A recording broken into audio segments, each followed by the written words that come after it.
Status gizi menurut Kemenkes RI dan WHO adalah keadaan yang diakibatkan oleh keseimbangan antara asupan zat gizi dari makanan dengan kebutuhan nutrisi yang diperlukan tubuh untuk metabolisme. Status gizi juga didefinisikan sebagai status kesehatan yang dihasilkan oleh keseimbangan antara kebutuhan dan masukan nutrisi. Seseorang dikatakan memiliki gizi seimbang jika memenuhi kriteria tertentu setelah menjalani penilaian gizi. Sebaliknya, ketika penilaian status gizi menunjukkan seseorang mengalami gizi kurang maupun lebih, tenaga medis akan menyarankan pola hidup sehat untuk memperbaiki gizinya. Gizi seimbang adalah susunan pangan sehari-hari yang mengandung zat gizi dalam jenis dan jumlah yang sesuai dengan kebutuhan tubuh.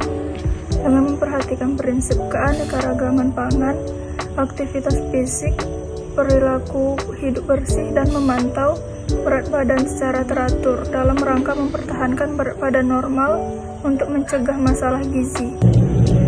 Keanekaragaman pangan adalah keanekaragaman kelompok pangan yang terdiri dari makanan pokok, lauk pauk, sayuran, dan buah-buahan, serta air. Beraneka-ragaman dalam setiap kelompok pangan. Faktor yang mempengaruhi status gizi. Menurut Cole dan Levinson, bahwa status gizi dipengaruhi oleh dua faktor, yaitu konsumsi makanan dan tingkat kesehatan, terutama adanya penyakit infeksi. Kedua faktor ini merupakan penyebab langsung. Sedangkan faktor tidak langsung yang mempengaruhi pola konsumsi adalah zat gizi dalam makanan. Faktor status gizi juga dipengaruhi oleh faktor eksternal dan faktor internal. Faktor internal yang pertama, pendapatan. Masalah gizi karena taraf ekonomi keluarga berhubungan dengan daya beli yang dimiliki keluarga tersebut. Yang kedua, pendidikan merupakan suatu proses merubah pengetahuan, sikap, dan perilaku orang tua atau masyarakat untuk mewujudkan status gizi yang baik. Yang ketiga, pekerjaan, yaitu suatu kegiatan yang dilakukan untuk menunjang kehidupan keluarga. Yang keempat, budaya, yaitu suatu ciri khas yang mempengaruhi tingkah laku dan kebiasaan.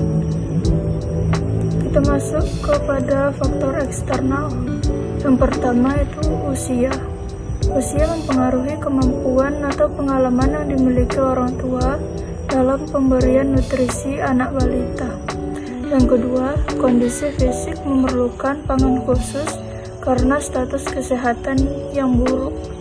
Yang ketiga yaitu infeksi. Infeksi dan demam dapat menyebabkan menurunnya nafsu makan atau menimbulkan kesulitan menelan dan mencerna makanan. Kategori status gizi seseorang berdasarkan usia. Yang pertama, usia di bawah 5 tahun. Indikator yang bisa dipakai untuk usia anak di bawah 5 tahun adalah berat badan terhadap umur, tinggi badan terhadap umur, dan berat badan terhadap tinggi badan. Ketiga indikator tersebut dapat menunjukkan apakah seseorang memiliki status gizi yang kurang, pendek atau stunting, kurus, dan obesitas. Dan yang kedua, anak di usia 5-18 tahun. Kita bisa mengetahui status gizi anak di usia ini dengan indikator tinggi badan terhadap umur dan indeks massa tubuh terhadap umur. Dan yang ketiga, orang dewasa usia lebih dari 18 tahun. Pada orang dewasa hanya perlu menghitung indeks massa tubuh dengan indikator yang diambil berdasarkan lemak tubuh dan komposisi tubuh selain lemak seperti tulang dan air. Selanjutnya, jenis status gizi pada anak, yaitu terbagi menjadi 4. Yang pertama, berat kurang. Berat kurang adalah klarifikasi dari gizi berat badan atau berat badan terhadap umur. Berat badan menunjukkan pertumbuhan anak terhadap umurnya, apakah sesuai atau tidak.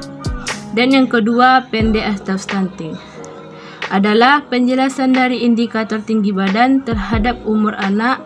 Dikatakan stunting ketika mereka memiliki tinggi badan yang tidak sesuai dengan tinggi badan anak seusianya. Biasanya stunting ini terjadi akibat kurangnya asupan gizi dalam jangka waktu panjang. Yang ketiga, kurus atau wasting.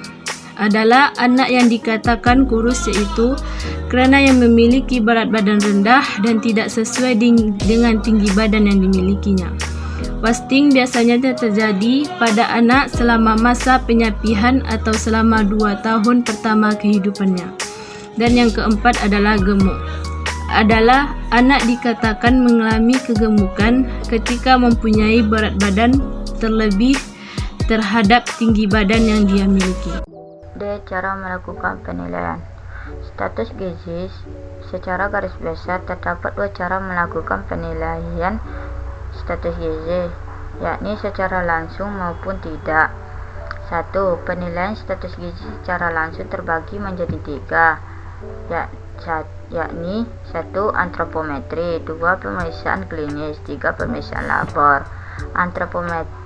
Cara menghitung status gizi dengan antropometri dilakukan melalui pengukuran dimensi dan komposisi tubuh sesuai dengan umurnya. Pemeriksaan klinis ini merupakan cara penilaian status gizi berdasarkan perubahan yang berhubungan dengan kekurangan maupun kelebihan zat gizi. Pemeriksaan labor.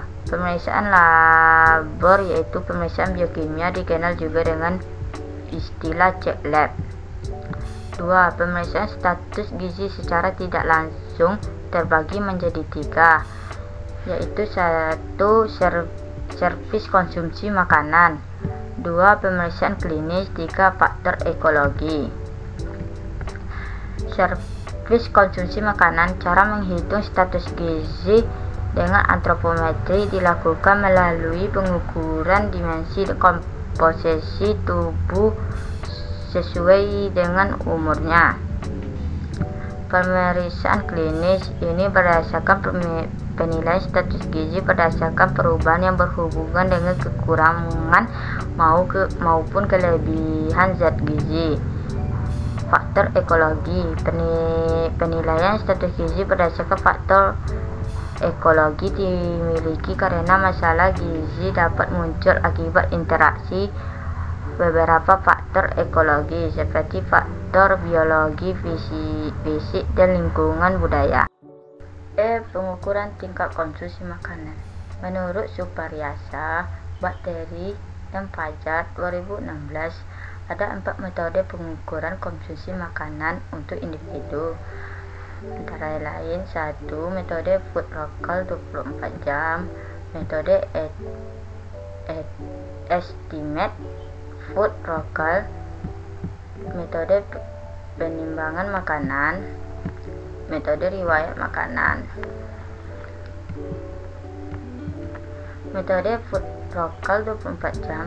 Prinsip ini, metode lokal 24 jam dilakukan dengan mencatat jenis dan jumlah bahan makanan yang dikonsumsi pada periode 24 jam yang lalu. Metode estimate food local.